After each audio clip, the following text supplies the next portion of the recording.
இன்னமும் ஏன் அத்தை யோசிச்சுட்டே இருக்கீங்க? பவானிய கொன்னு இருக்கணும் துளசி. அவன மாதிரி ஒரு கேடு கெட்டவன ஊருக்குள்ள விட்டு வைக்கவே கூடாது. அப்பதான் மத்தவங்க பயந்து ஒழுக்கமா இருப்பாங்க. அத்தை, பவானிய கொன்னு இருந்தா அந்த நிமிஷமே அவன் உசுறு போயிருக்கும். அது ஒரு வகையில அவனுக்கு விடுதலை தான் அத்தை. ஆனா இப்போ நாம அவனுக்கு பஞ்சாயத்துல கொடுத்தது அவன் உசுரோட இருந்தும் அணு அணுவா சாகறதுக்கு சமம் அத்தை. பவானி பண்ண தப்புக்கு இப்ப நம்ம கொடுத்ததான் அத்தை சரியான தண்டனை.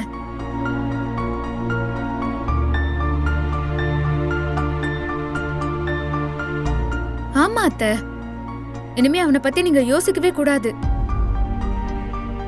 அவனுக்காக யோசிச்சு நீங்க உங்க நேரத்தை வீணடிக்கணுமா?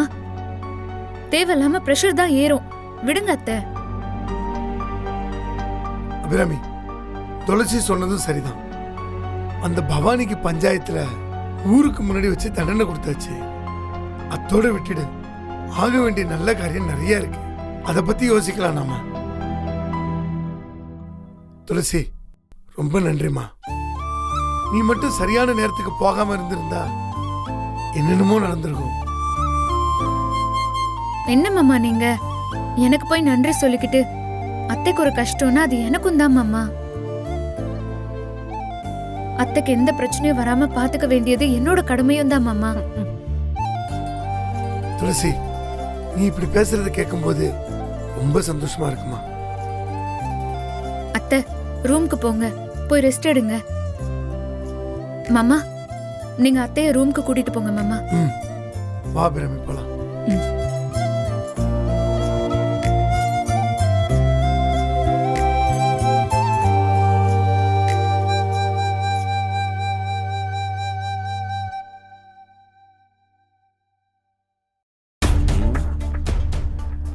ஏன் கோமதி, உன் அண்ணி துப்பாக்கியை தூக்கிட்டு போன வேகத்துக்கு அந்த பவானி பையில பொட்டுன்னு சுட்டு ஜெயிலுக்கு போயிருக்கும். ஆனா இந்த துளசி எல்லாத்தையும் கெடுத்து வச்சுட்டான். ஆமா, உங்க அண்ணி மட்டும் ஜெயிலுக்கு போயிருந்தேன்னு வச்சுக்கோ, இந்த மொத்த வீட்டையும் நம்மளுடைய கண்ட்ரோல்ல எடுத்திருந்திருக்கலாம். என்னென்னமோ நினைச்சேன், எல்லாம் புஷ்ன்னு போச்சு. நானும் தாங்க ரொம்ப ஆசையா இருந்தேன். கை கெட்டினது வாய் கெட்டாத கதையாவே இருக்கே. சின்ன தம்பி. என்ன சின்னம்மா? என்ன பண்ணி வச்சிருக்கீங்க? என்ன சின்னம்மா? என்ன சின்னம்மா அப்படியே ஒண்ணும் தெரியாத மாதிரி கேக்குறீங்க? அத்தைய உசுப்பேத்துற மாதிரி இப்படிதான் பண்ணுவீங்களா? என்ன சின்னம்மா, வீட்ல உள்ள மத்தவங்க தான் நான் ஏதோ வேணும்னே நாச்சர் அம்மாவை உசுப்பேத்தன மாதிரி பேசுறாங்கன்னா நீங்களும் அதே மாதிரி சொல்றீங்க. நீங்க வேணும்னு பண்ணீங்கன்னு நான் சொல்லல சின்ன தம்பி. ஆனா பின்விளைவுகளை யோசிக்காம பண்ணிருக்கீங்க. அத்தை பாட்டுக்கு அந்த பவானிய சுட்டு கொன்னு இருந்தா அத்தை ஜெயிலுக்கு போற மாதிரி சூழ்நிலை வந்திருக்கும், தெரியும்ல? அதெல்லாம் யோசிக்கவே மாட்டீங்களா?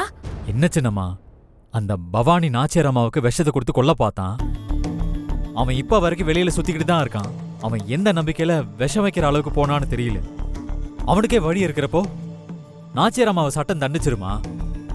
நியாயம் நாச்சியார் அம்மா பக்கம் தான் இருக்கு. நியாயம் நம்ம பக்கம் இருக்குங்கிறதுனால சட்டத்தை நம்ம கையில எடுக்க கூடாது சின்ன தம்பி. எனக்கு அதெல்லாம் ஒண்ணும் தெரியாது சின்னம்மா. நாச்சியார் அம்மா அந்த பவானிய அவங்க கையாலேயே தண்டிக்கணும்னு சொன்னாங்க. அதுக்காக அவனை தேடிட்டும் இருந்தாங்க. அவன் என் கண்ணில் மாட்டினா நான் என் எஜமானி அம்மாவுக்கு விசுவாசமா இருந்தேன். எனக்கு அம்புட்டுதான் தெரியும். நான் பண்ணது தப்புன்னுலாம் எனக்கு தோணல. நாச்சியார் அம்மா சொன்ன மாதிரி அந்த பவானியை கொண்டிருக்கணும். அவன் பண்ண பாவம்லாம் ரொம்ப பெருசு.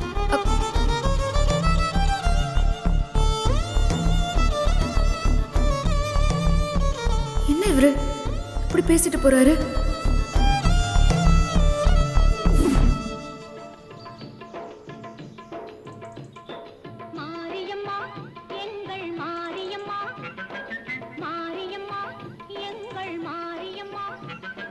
மா மா வந்து காலை கழுவிட்டு உள்ள போமா. டேய், என்னடா முறைக்கிற? நீங்க ரெண்டு பேரும் சரியா பண்றீங்களா இல்லையான்னு எங்களை பக்கத்துல இருந்து பார்க்க சொல்லியிருக்காங்க. நீ காலை வைமா.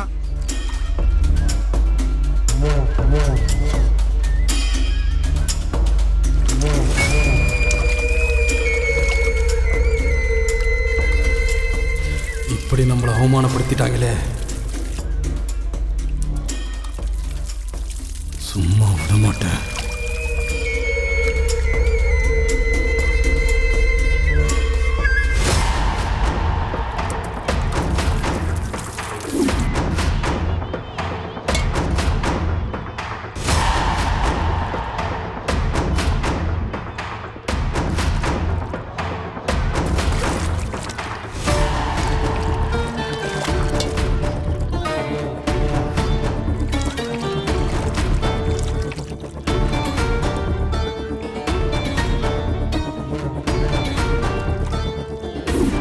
டேய் காலை கழுவுடா.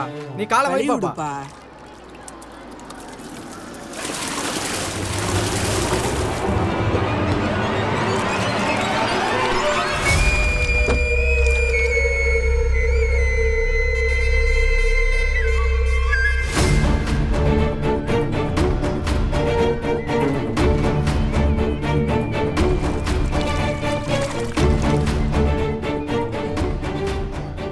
ஐயோ, என்னை நம்பி வந்தவனை என்னால காப்பாற்ற முடியலையே.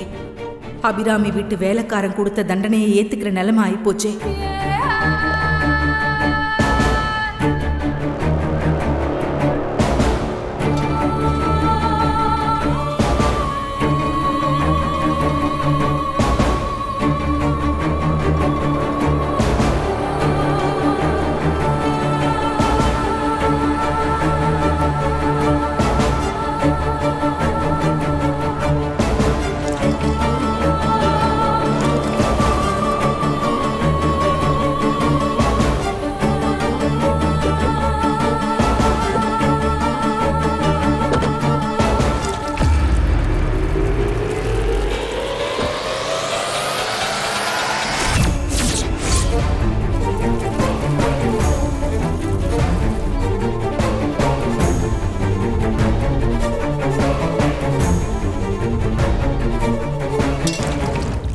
துளசி வா.